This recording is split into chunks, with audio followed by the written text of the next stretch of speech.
సైకోలనాల్లో చంద్రబాబు నాయుడు గారి సేడిజంలో భాగస్థులైన సేడిస్టులనాల్లో కానీ ఈ టీడీపీ సైకోలు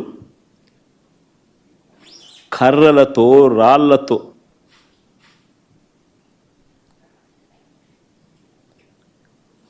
దాడి చేసిన ఘటన.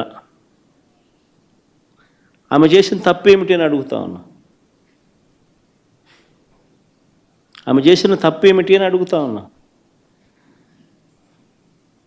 ఎందుకు ఆమె మీద దాడి చేశారు? ఎందుకు దుర్భాషలాడారు? ఎందుకు నోటుకొచ్చినట్టు అనరాని మాటలతో ఆమెను తిట్టారు అని అడుగుతా ఉన్నా. చంద్రబాబు చేసిన మోసాలను నిలదీస్తూ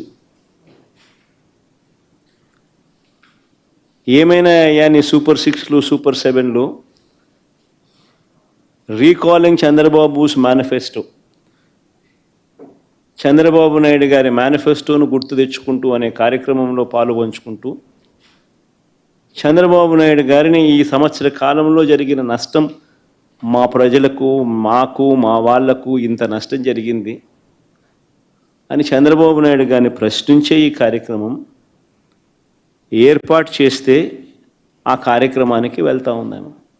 తప్పేముంది?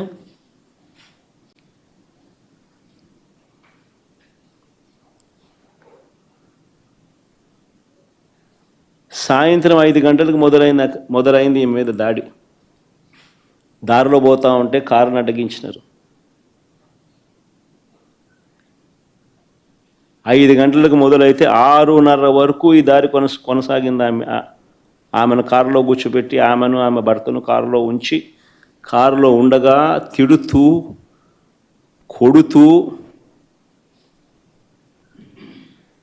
తిడుతూ, కొడుతూ కారు అద్దాలను ధ్వంసం చేస్తూ, ఆశ్చర్యం ఏంటంటే ఇవన్నీ పోలీసుల సమక్షంలో జరుగుతూ ఉన్నాయి. పోలీసులు ప్రేక్షకులం లేదా? ఇంతమంది కలిసి ఇంతమంది సైకోలుగా బిహేవ్ చేసి, సేడిస్టులుగా బిహేవ్ చేసి ఆమెను తిడుతూ అనరాని మాటలు ఆమెను అంటూ ఆమె భర్తను, కారులో ఉన్న ఆమెను కారు అద్దాలు పగలు కొడుతూ, పక్కనున్న వాళ్ళను కొడుతూ,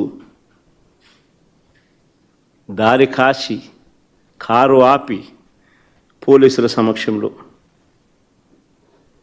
చేతిలో అధికారులు ఉన్నారు కదా అని చెప్పి, అధికారం ఉంది కదా అని చెప్పి చంద్రబాబు నాయుడు గారు ఏం చేస్తూ ఉన్నారు? ఇది సేడిజం కాకపోతే ఏమిటని అడుగుతా ఉన్నా.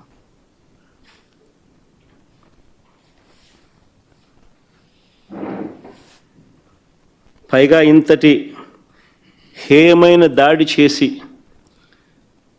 సిగ్గు లేకుండా దుర్భాషలాడి ఒక బీసీ మహిళను, నా చెల్లి హారికను పట్టుకొని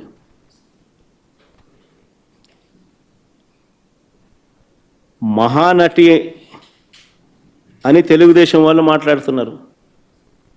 సిగ్గుండాలి కదా?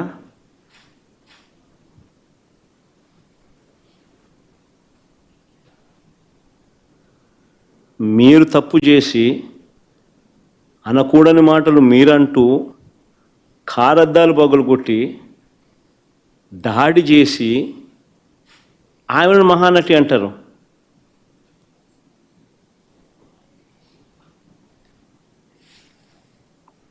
నిజంగా మహానటులు ఒకసారి అది కూడా చూడండి, ఒకసారి వీడియో క్లిప్పింగ్ కూడా ఒకసారి చూడండి, ఒకసారి మీకు అర్థమవుతుంది పోలీసుల పాత్ర కూడా.